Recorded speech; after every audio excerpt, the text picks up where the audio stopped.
परमहंसा स्वादित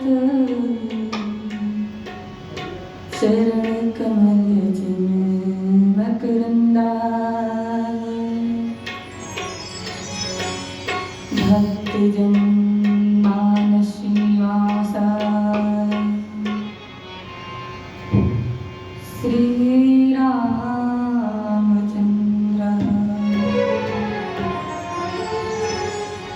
श्री रामचंद्र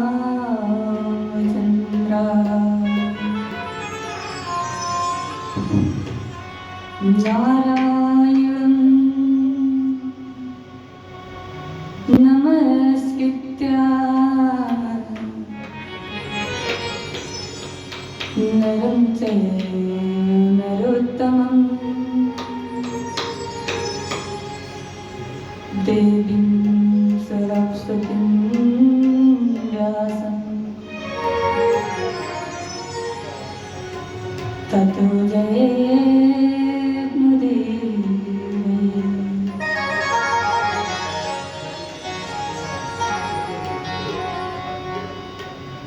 राधे मेरी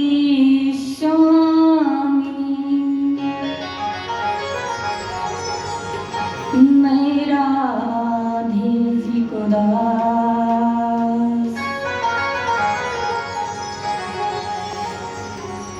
जन्म जन्म मोहि दीजियो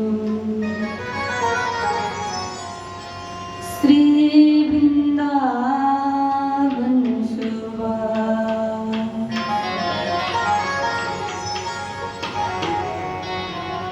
जय जय श्री राधा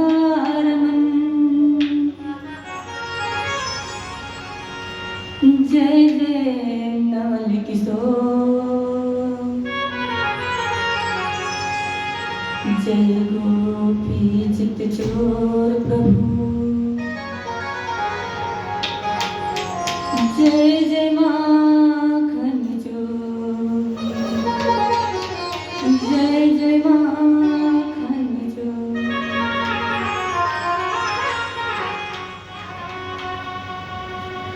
बोलिए वृंदावन बिहारी लाल की जय। राधा रानी सरकार की जय। श्रीमद् भागवत महापुराण की जय। श्री सद्गुरुदेव भगवान की जय। संत समाज की जय। गौ माता की जय। अपने अपने माता पिता की जय। शंकर भगवान की जय।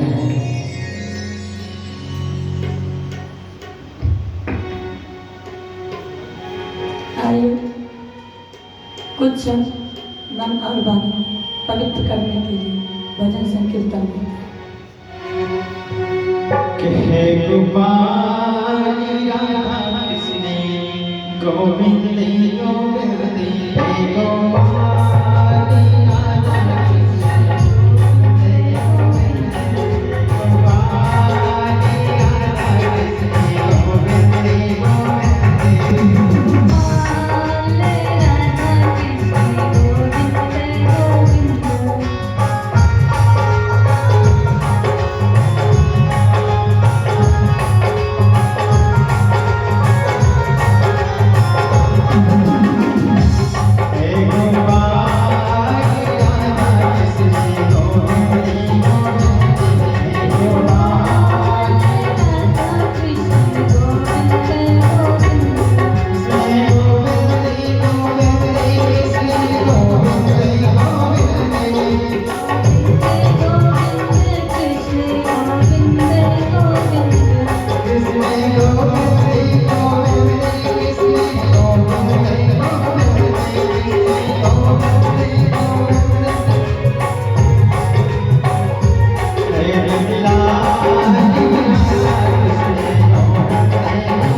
बोले राधा रानी सरकार की जय जय श्रीमद् भागवत महापुराण की जय जय। आज भागवत सुनते हैं तीसरा दिन। तो कल हम कुछ कथा श्रवण करा चुके हैं, आप लोग कल भी उपस्थित थे। तो आप लोग बताइए कल हम कौन कौन सी कथा श्रवण कराए थे, किसकी किसकी कथा। चलिए अब आप लोग बताइए, क्योंकि कल आप लोग कथा श्रवण किए थे।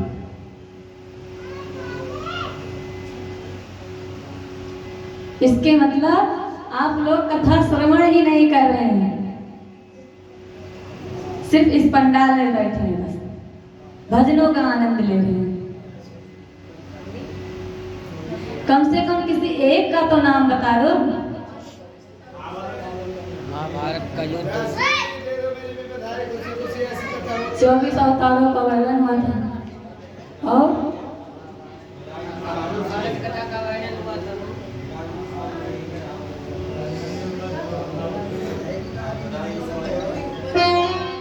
सर्वप्रथम हमने बताया था भागवत के स्कंद क्या हैं, कितने हैं, श्लोक क्या है, कितने हैं, ये सब हमने नहीं बताया था।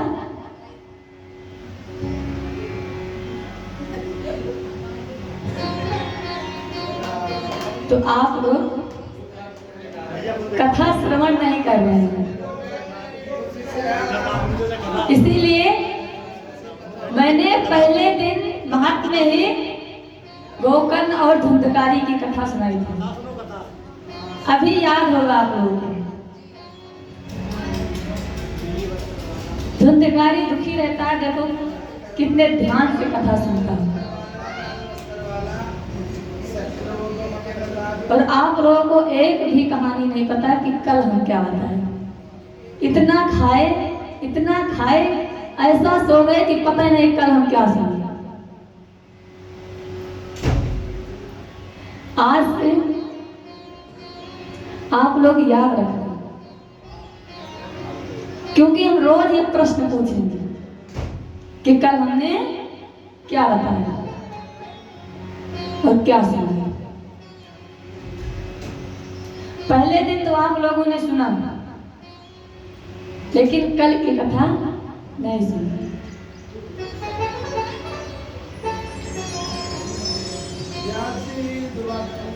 तो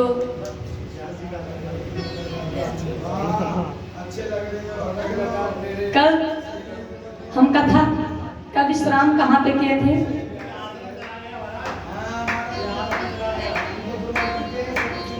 कल की कथा हम कहाँ विश्राम किए थे?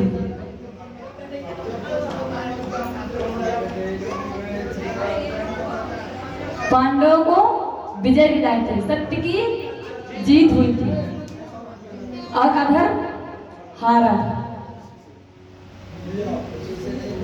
कौरव हारा। तो जब पांडव विजय प्राप्त करते हैं, वन से वो हस्तिनापुर आते हैं, क्योंकि भीष्म पितामह की मृत्यु नहीं हुई थी। वैसे तो भीष्म पितामह इच्छा मृत्यु का उन्हें वरदान मिला था। वो जब चाहते तब मर सकते थे। अगर आज हम लोगों की एक उंगली कटती है या थोड़ा सा दुख होता है तो कहते हैं हे प्रभु हम मर जाए तो अच्छा। लेकिन पितामह भीष्म को देखो, 6 महीने सैया पर लेटे, इच्छा मृत्यु उनके साथ थी। उन्होंने कभी नहीं कहा। क्यों नहीं कहा? अब सबके मन में ये तो आता होता विचार, पितामह भीष्म क्यों नहीं कहा? क्योंकि उन्होंने कहा हमारे इस जन्म का किया हुआ पाप इसी जन्म में ही मैं भोग लूं, पुनः मुझे जन्म न लेना पड़े। इस पृथ्वी पर मैं अब नहीं आना चाहिए। पांडव हस्तिनापुर आते हैं। यहाँ धृतराष्ट्र पुत्र के शोक में बैठे रहते हैं, क्योंकि उनके 100 पुत्र थे, 100 में से एक भी नहीं बचे। और पांडव 5 थे, वो 5 शेष बचे। लेकिन जिसके मन में पाप रहता है, ईर्ष्या रहती है, जलन रहती है, कितना भी उसे सत्य मार्ग पे ले जाना चाहो, कितना भी उसे सुधारो, लेकिन वो कभी जाती नहीं।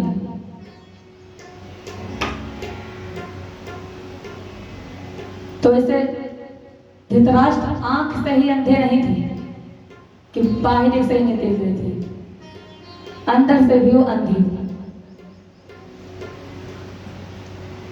जब पांडव आते हैं तो सबसे पहले भीम को बुलाते हैं।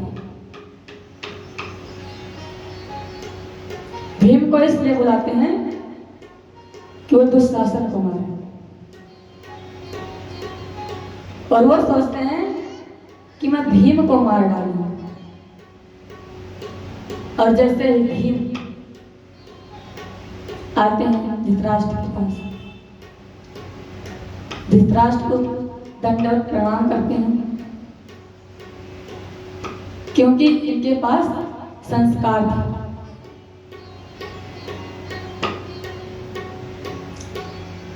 और धृतराष्ट्र के अंदर क्या है? जलन। जैसे ही भीष्म को गले लगाते हैं, और साथ कौन है? हमारे गोविंद कृष्ण भगवान खड़े हैं। और कृष्ण भगवान को तो सब पता है, कृष्ण भगवान ने धृतराष्ट्र और भीम के बीच में एक खंभे को खड़ा कर दिया। अब जैसे ही धृतराष्ट्र ने भीष्म को पकड़ना चाहा, वो खंभा चूर चूर हो गया।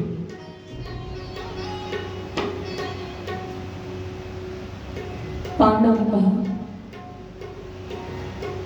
दादाजी के मन में अभी भी काला है।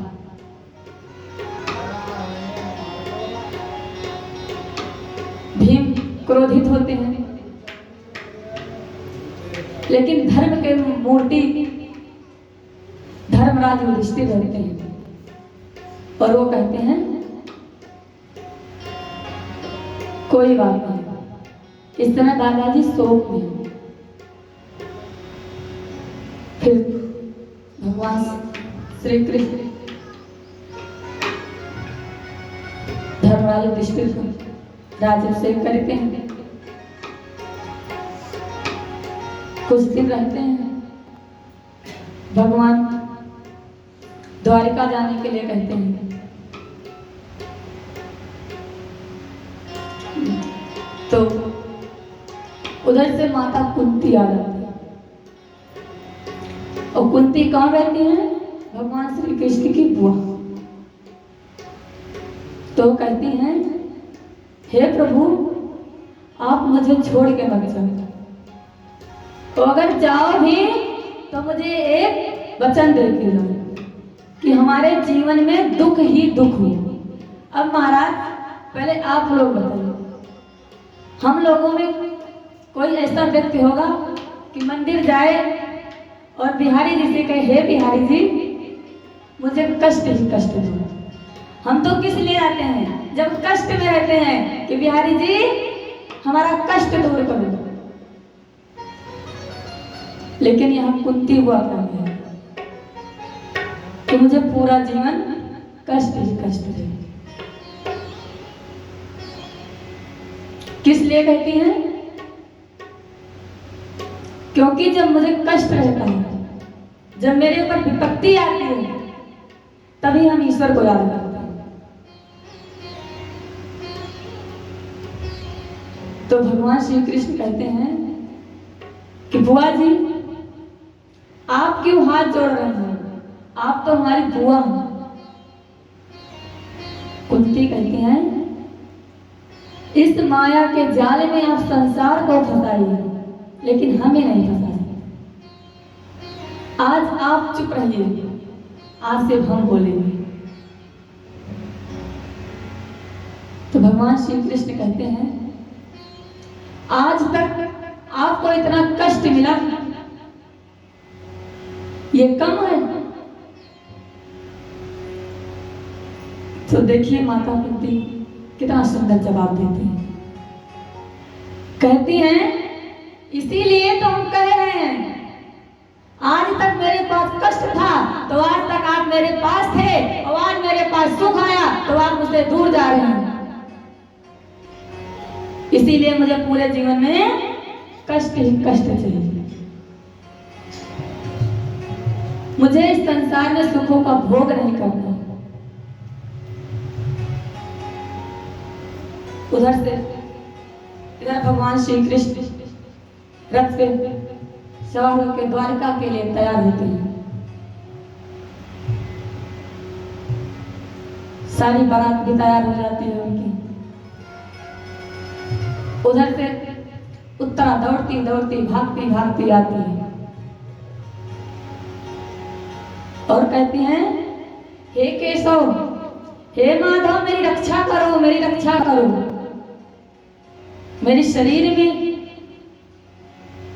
जलन हो रही, तेज हो रहा है। क्यों हो रहा था? अश्वत्थामा ने ब्रह्मास्त्र चला दिया था परीक्षित को मारने के लिए। अब भगवान श्री कृष्ण जब उनके कान में आवाज आती है तो सोचते हैं मुझे कोई पुकार रहा है। पीछे देखते हैं एक श्वेत वस्त्र में स्त्री पुकार है। अब देखिए पहले हम लोग क्या करते हैं, जब कोई दुख पड़ता है तो स्वयं जब तक झेल पाते हैं उसको झेलते हैं, इससे हम निकल जाएंगे। नहीं तो अपने मित्रों को बताते हैं, माता पिता को बताते हैं, फिर रिश्तेदारों में बताते हैं, फिर समाज में बताते हैं, फिर राजनीति में आ जाते हैं।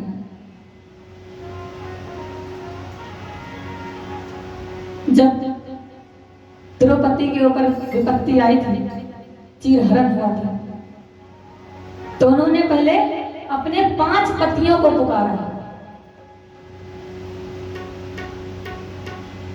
महाराज युधिष्ठिर को पुकारा, गुरु द्रोणाचार्य को पुकारा, शुक्राचार्य को पुकारा, पितामह भीष्म को पुकारा। जब किसी ने साथ नहीं दिया तब उन्होंने गोविंद को पुकारा। लेकिन यहां पे महाराज उत्तरा किसी को नहीं पुकारा, वो सीधे आके गोविंद को पुकारा। और श्री कृष्ण उनके गर्भ की रक्षा करते हैं। फिर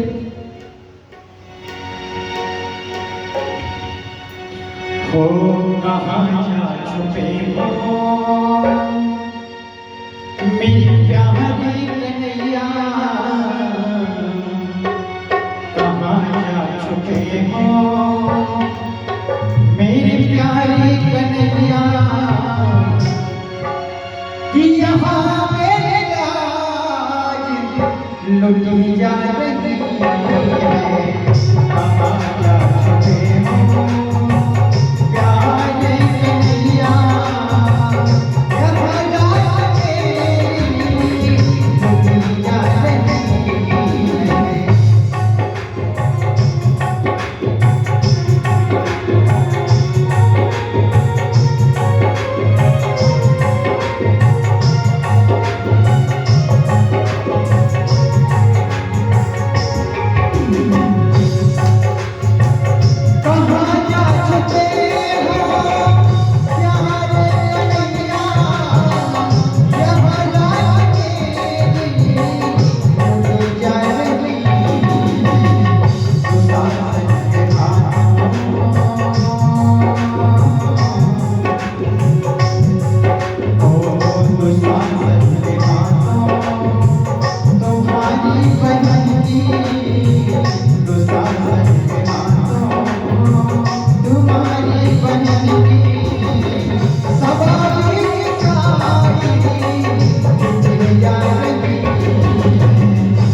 बदले हमारा जिन्होंने भी मेरी सूरत देखी वो देखे नंगा बदले हमारा जल्दी बचा लो जल्दी बचा लो आए मुरारी जल्दी बचा लो आए मुरारी ए पहरा मुरारी लुटिया रही कहाँ जा सके हो कहाँ रे कन्हैया कहाँ जा सके हो कहाँ रे कन्हैया यहाँ नाच मेरी लुटिया रही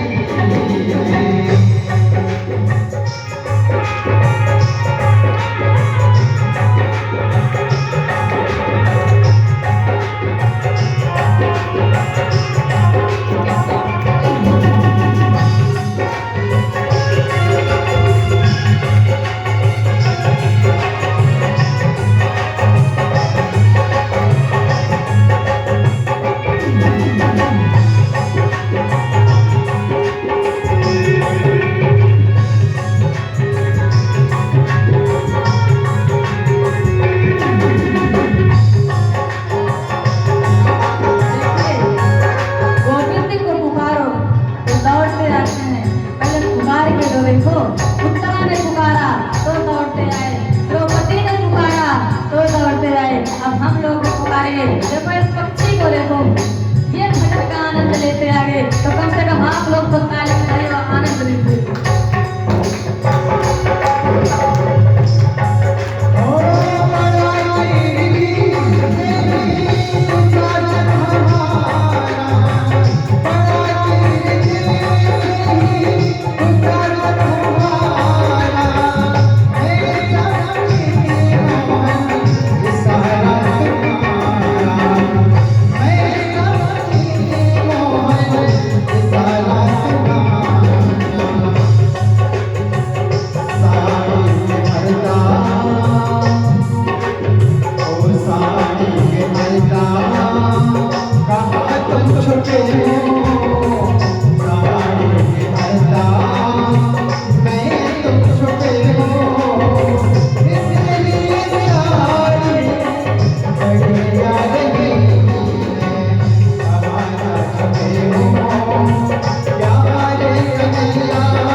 बोलिए द्वारकाधीश भगवान की जय हो तो महाराज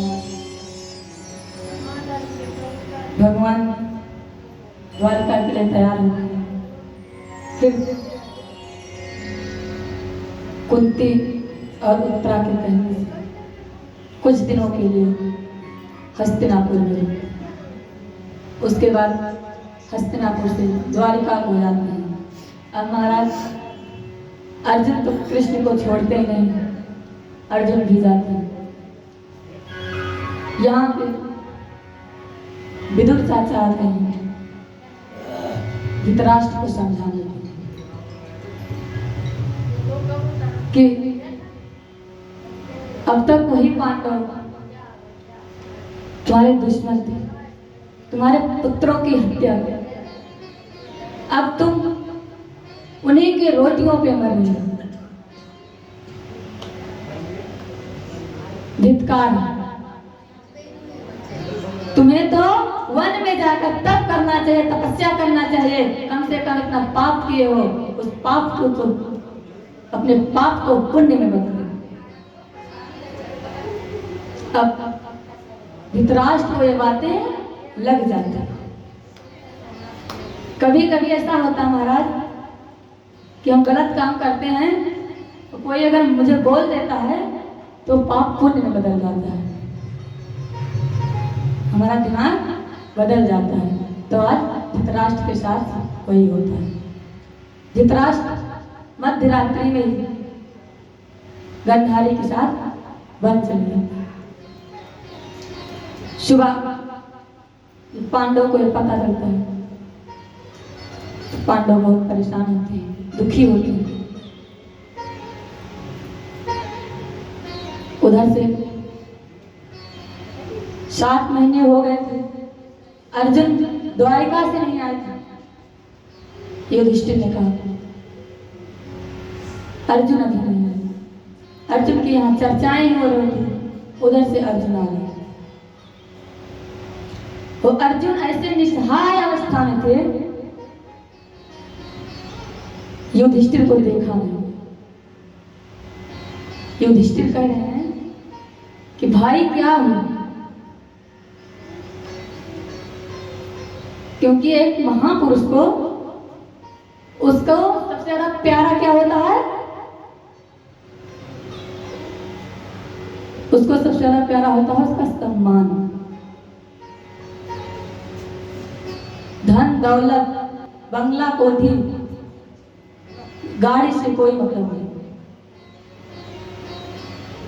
तो युधिष्ठिर सोचते हैं कहीं किसी ने इनका अपमान तो नहीं किया, गिरते पड़ते उठते चढ़ते चले आ रहे हैं। इतना महान धनुधर इस अवस्था में।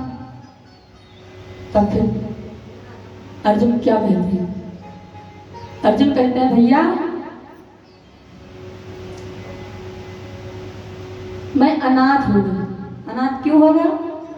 क्योंकि भगवान श्री कृष्ण अपने धाम में चले गए। तो आते हैं हस्तिनापुर। अब यहाँ 5 पांडव, परीक्षित का जन्म होता है। परीक्षित अब नामकरण करते हैं, उसके बाद समाज को बुलाते हैं, संत को बुलाते हैं। आजकल भी सब लोग क्या करते हैं, कुंडली बनवाते हैं। ज्ञानी से पंडित उनकी भी कुंडली निकलवाई।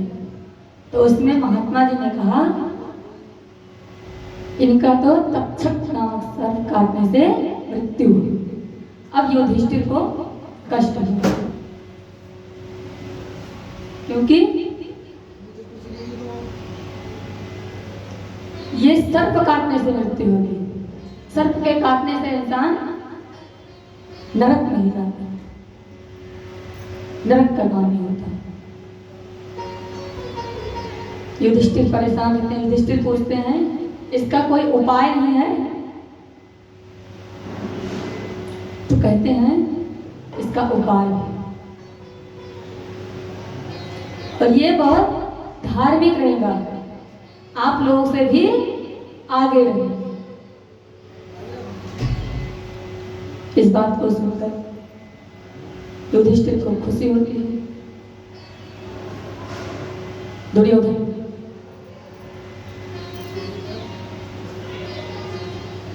तो महल में जाते रहे थे धृतराष्ट्र, क्योंकि विदुर ने उनको निकाल दिया था। भगवान का दर्शन उनको नहीं हुआ था। वो उनकी पत्नी भगवान के दर्शन के लिए लालायित हुई।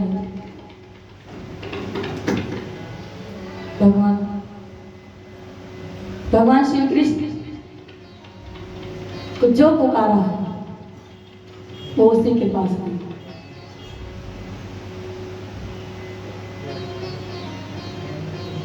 जब विदुर जी उनको पुकारते हैं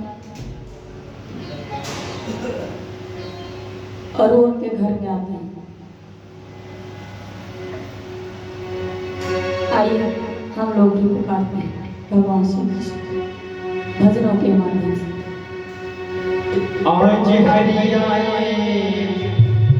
विधुरी हरि पाहुणा, आज हरि आए विधुरी हरि पाहुणा, आज हरि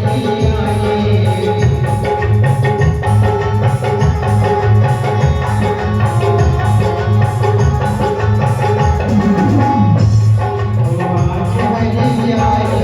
विधुरी हरि पाहुणा, आज हरि आए।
भक्त भगवान की जय हो। तो देखिए महाराज, भक्त को पुकारते देर होती है लेकिन गोविंद को आने में देर नहीं होती। गोविंद आते हैं। अब इधर विदुराणी, अगर हम घर से बाहर नहीं निकल रहे हैं, एक उदाहरण दे रही हैं। गांव में काफी लोग होते हैं जो घर से बाहर नहीं निकलते, उनके सामने कोई बड़ा अधिकारी खड़ा कर दे तो थोड़ी देर वो सोच में पड़ जाएंगी कि इनका हम सम्मान कैसे करें, इनसे हम बोले कैसे, क्या करें, कैसे करें। तो वही हालात आज विदुराणी की होती है। अगर वो आसन बिछाती है इधर तो रखती है उधर, वो केले को छील रहे हैं तो केला तो फेंक रहे हैं, छील खिला रहे हैं अपने गोविंद को, लेकिन गोविंद भक्त के इतने बंधे होते हैं कि वो सबरी की जूठी बैर भी खा रहे, वो छीलक प्रेम से खाते जा रहे हैं। भक्त और भगवान में यह अंतर है। हम लोग क्या करते हैं, कहीं रिश्तेदारी में जाते हैं, जहां मुझे राजभोग मिलेगा उसको तो हम जिस स्थान पे बैठेंगे, जिस जगह जाएंगे, जहां जाएंगे वहीं उसकी चर्चा करेंगे। बहुत अच्छा, ये नहीं कहेंगे उसके पास है, ईश्वर ने दिया है तो उसने दिया, और वहीं कहीं अगर कोई मुझे बिस्किट पानी खिला दे उसका तो नाम भी नहीं लेंगे।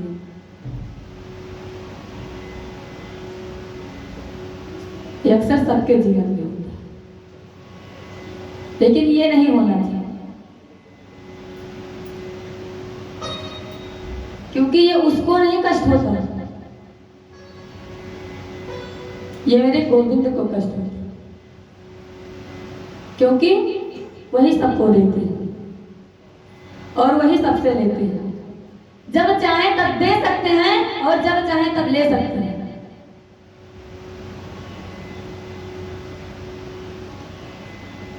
इसीलिए अहंकार नहीं होना चाहिए कभी, चाहे वो ज्ञान का हो, धन का हो, संपत्ति का हो, किसी भी चीज का, संतान का ही क्यों ना हो।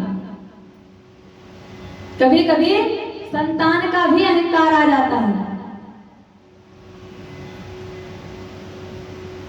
लेकिन नहीं आना चाहिए। तब विदुर और विदुराणी भगवान को भोग लगा खिला, और गोविंद प्रेम से खा रहे। भक्त में इतनी शक्ति होती है, ये नहीं जरूरी कि हम तप करें, तपस्या करें, व्रत करें तभी गोविंद की प्राप्ति हो। नाम लेते रहे बस, लेकिन वही तो हम करते नहीं। हर पल हम कुछ भी करते रहें, कहीं भी रहें, गुनगुनाते रहें, हरि गुणगान करते रहें, राम नाम करते रहें, ना कुछ कहें तो राधे राधे करते रहें, उससे राधा रानी भी खुश रहेंगी और हमारे गोविंद भी खुश रहेंगे।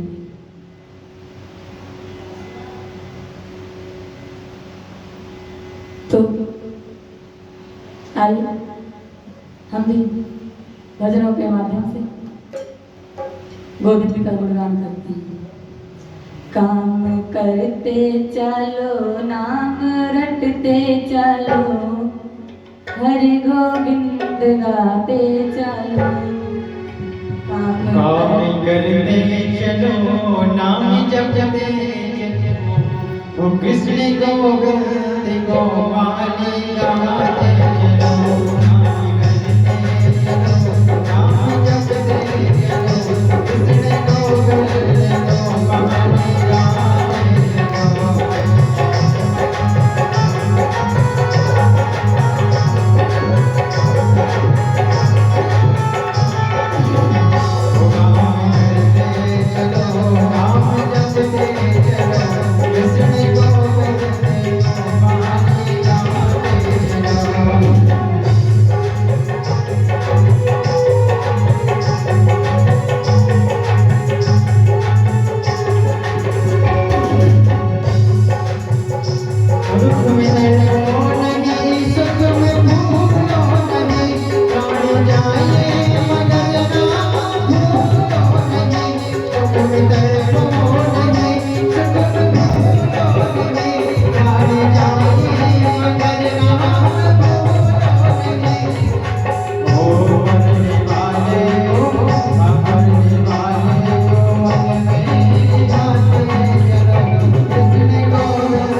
आप लोग यहाँ भजन करने आए, कथा सुनने आए। फोन तो दिन भर चलाएंगे, किसी का हाथ नहीं दर्द होगा, लेकिन थोड़ी सी ताली बजाने में सबका हाथ दर्द होने लगता है। एक रोटी और खा के आया करो कल से, कम से कम ताली तो बजा दिया करो। एक ही बात को हम कितनी बार बोलें। और फोन चलाने के लिए तो किसी को कहने नहीं पड़ेगा, जितनी बार मना करोगे उतनी बार चलाएंगे।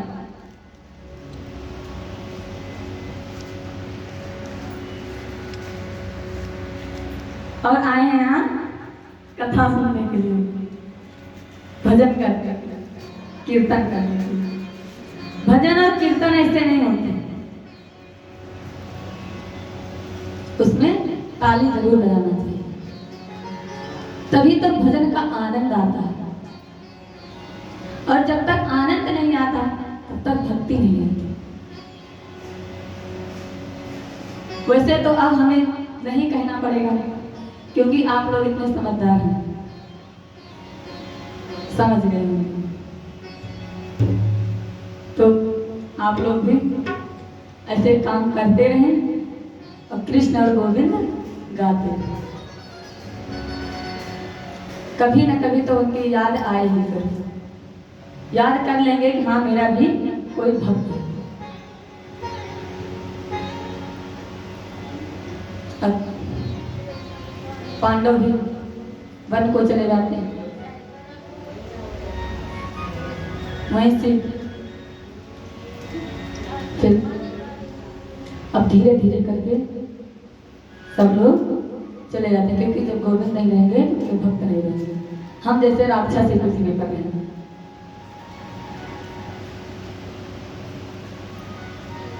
अब जब भगवान जाते हैं तो अपने भक्तों को साथ लेकर जाते हैं, नहीं तो सृष्टि कैसे चलेगी।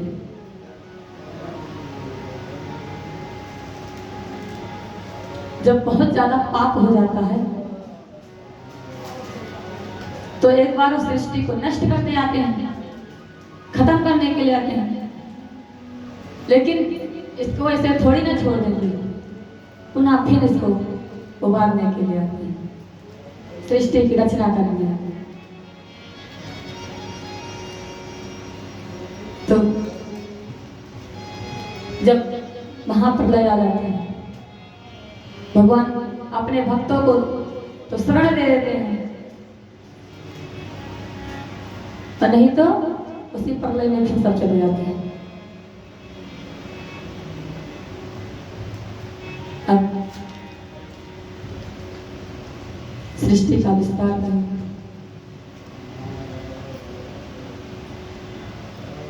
एक बार भगवान श्री नारायण बैठे बैठे विचार कर रहे थे, क्योंकि अकेले थे। अकेले जब कोई बैठता है तो उसके मन में कई बातें आती हैं, अच्छी भी बातें आएंगी, बुरी भी बातें आएंगी। सृष्टि तो खत्म हो गई थी, भगवान नारायण अकेले बैठे, तो उन्होंने सोचा क्यों ना पुनः सृष्टि का निर्माण कर दिया। तो उनके नाभि से एक कमल का पुष्प निकलता है, उस पुष्प से ब्रह्मा जी की उत्पत्ति।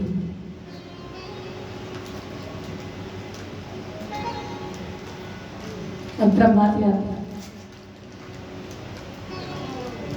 दो लोग हो जाते हैं।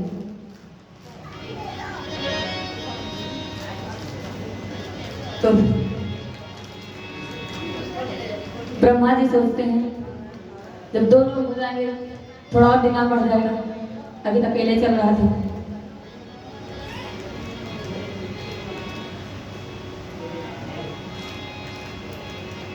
तो भगवान नारायण ब्रह्मा जी ने 4 वेदों की उत्पत्ति की। वो वेद कौन कौन से? ऋग्वेद, सामवेद, यजुर्वेद, अथर्ववेद। चार की उत्पत्ति करती है।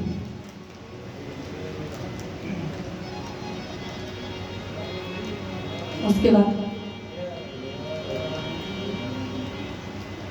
भगवान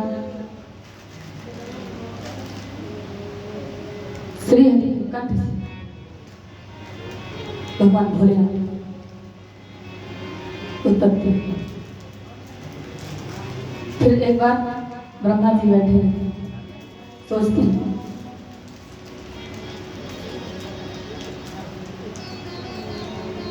तो वो माँ सरस्वती की उत्पत्ति करते। अब माँ सरस्वती तो उनकी पुत्री के रूप में होंगे, लेकिन वो सरस्वती इतनी सुंदर थी, उनको देखकर मोहित हो।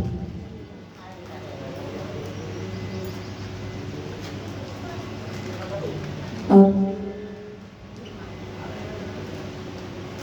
अब ऐसे तो उनसे विवाह कर नहीं सकते, तो उन्होंने दूसरी शरीर धारण कर लिया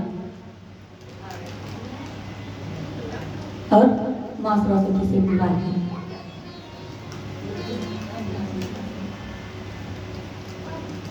फिर कुछ महात्माओं का उत्पत्ति करती है। अत्रि मुनि, वशिष्ठ, देवर्षि, सहस्राना, सनातन, सभी की उत्पत्ति करते हैं। भगवान भोलेनाथ आते हैं तो जैसा जिसका दिमाग रहता है उसे काम भी करता है। भगवान भोलेनाथ वो सात कीड़ा बिच्छी की उत्पत्ति करते। तो ब्रह्मा जी कहते हैं, मुझे सृष्टि में इसकी जरूरत नहीं है, इसको लेकर तुम कैलाश पर चले जाओ। उसी दिन से भगवान शंकर कैलाश पर रहेंगे।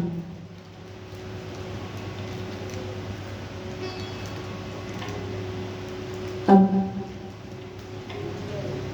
इधर सृष्टि का निर्माण हो रहा था।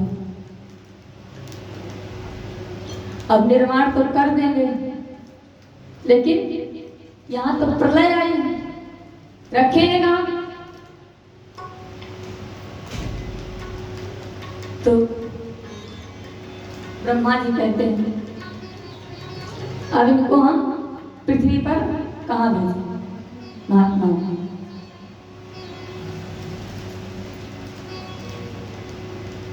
तो भगवान नारायण वाराह भगवान अवतार लिए।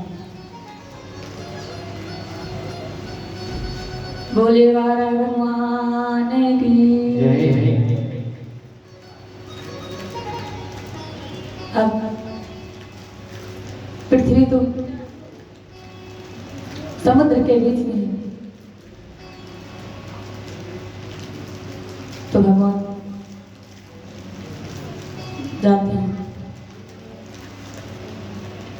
भगवान जब अवतार लेते हैं, कहते हैं पहले पृथ्वी को स्थान करो, पृथ्वी को अपने स्थान पर।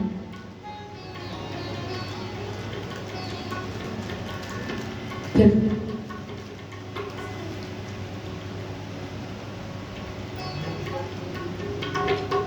जब भगवान पृथ्वी पर आते हैं,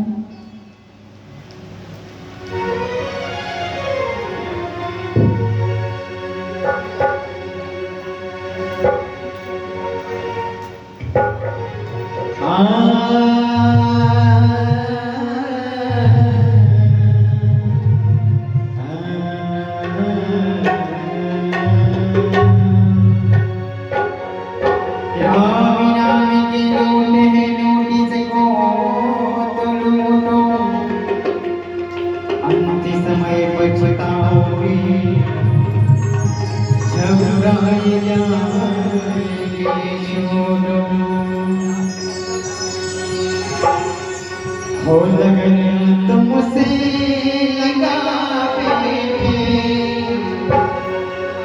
हाँ लगन तुमसे लगावे जो गाने का गाएगा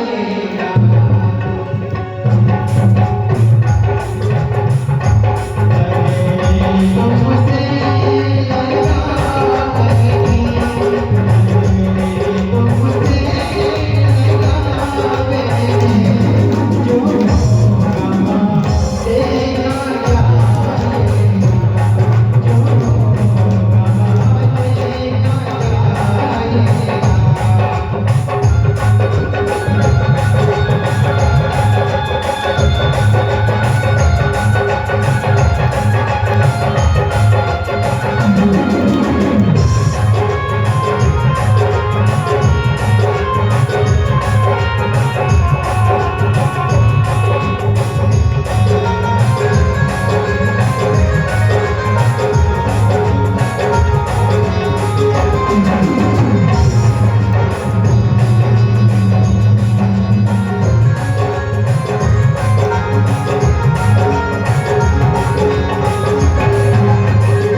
जिंदगी की राहों में कभी खुशी और कभी गम होता है जिंदगी की राहों में कभी खुशी और कभी गम होता है और बालियां बजी बजाते जिंदगी बाजों में सब होता है ताली बजाइए ऊपर सब लोग ताली बजाइए ओ लगे तुमसे लगावे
कि 12 भगवान का जन्म कहाँ से हुआ था? ब्रह्मा जी के पुत्र कृदा मुनि की एक कन्या थी, उनके पुत्र मनु शत्रुपा से, उनकी नासिका से। अब 12 पृथ्वी पर आते हैं, तो ब्रह्मा जी के पुत्र मरीचि रहते हैं। अभी मैंने बताया अत्रि, वशिष्ठ, मरीचि, नारद, ये सब ब्रह्मा के पुत्र। नारद ब्रह्मा के 10वें पुत्र। तो जो ब्रह्मा के पुत्र मरीचि हैं, इनकी पत्नी कला थी।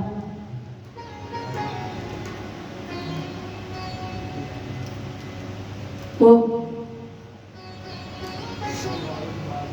एक बार गर्भवती थी,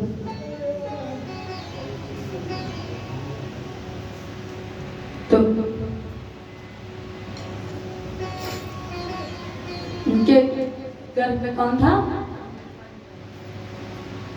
तो दैत्य थे, हिरण्याक्ष और हिरण्यकश्यप। वो 100 वर्ष अपने माता के गर्भ में,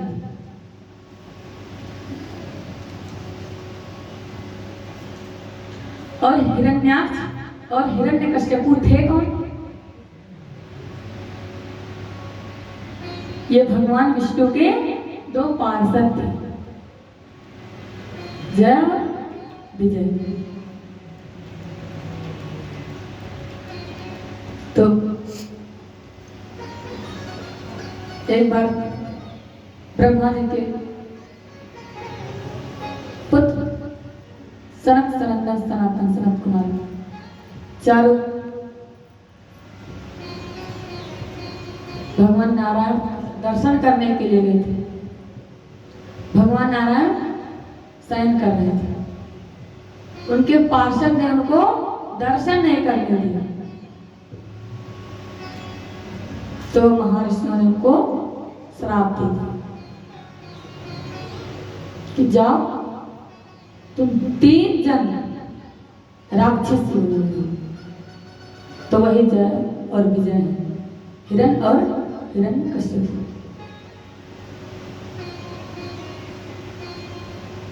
जब इनका जन्म होता है महाराज,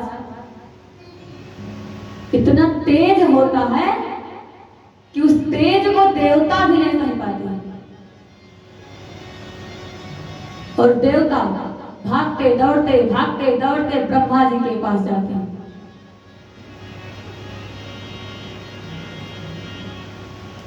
क्योंकि ब्रह्मा के पौत्र हैं, तो ब्रह्मा जी के पास जाते हैं।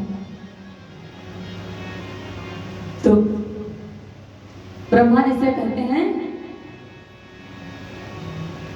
किसी का जन्म हो रहा है, उसका इतना तेज है, उसका तेज हम लोग नहीं सकते। तो ब्रह्मा जी उनको बताते हैं कि ये भगवान विष्णु के पार्षद हैं। अब हिरण्य और हिरण्यकश्यपों का जब जन्म होता है, इतने बड़े हो जाते हैं, ये आसमान छूने लगते हैं। अब महाराज एक दिन दोनों भाई बैठे रहते हैं, जैसे हम लोग घर में जब भाई बहन इकट्ठा होते हैं तो क्या करते हैं, ये तो सबको पता होगा, अपनी अपनी बातों को करेंगे, नहीं मार धाड़ शुरू होगी, थोड़ी देर के लिए तो हो ही जाएगी। तब हिरण्य और हिरण्यकश्यप कहते हैं कि भाई इतनी बड़ी शरीर, इतनी अच्छी शरीर,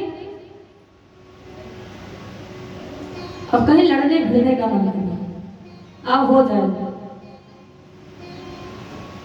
तो कहते हैं जब इतने शौक है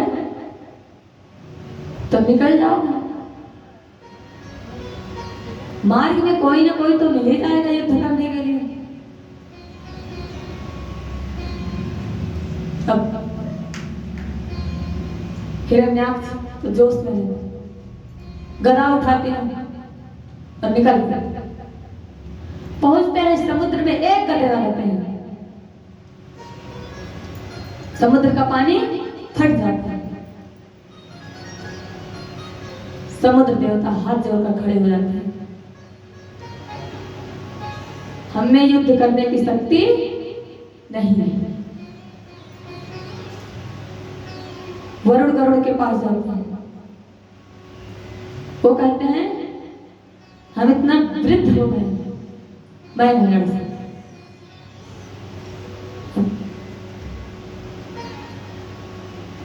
अब उधर से जब आते हैं, इधर देव ऋषि नारद अपना बीड़ा बजाते हैं, आते हैं, तो देव ऋषि नारद किसका गान करते हैं और बीड़ा बजाते हैं। श्रीमन नारायण नारायण नारायण।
तो हिरण्याक्ष कहते हैं कि तुम्हें बीड़े बजाना आता है, क्योंकि युद्ध करना भी आता है। तो नारद भगवान कहते हैं, तो देखो नारद कहाँ जाते हैं?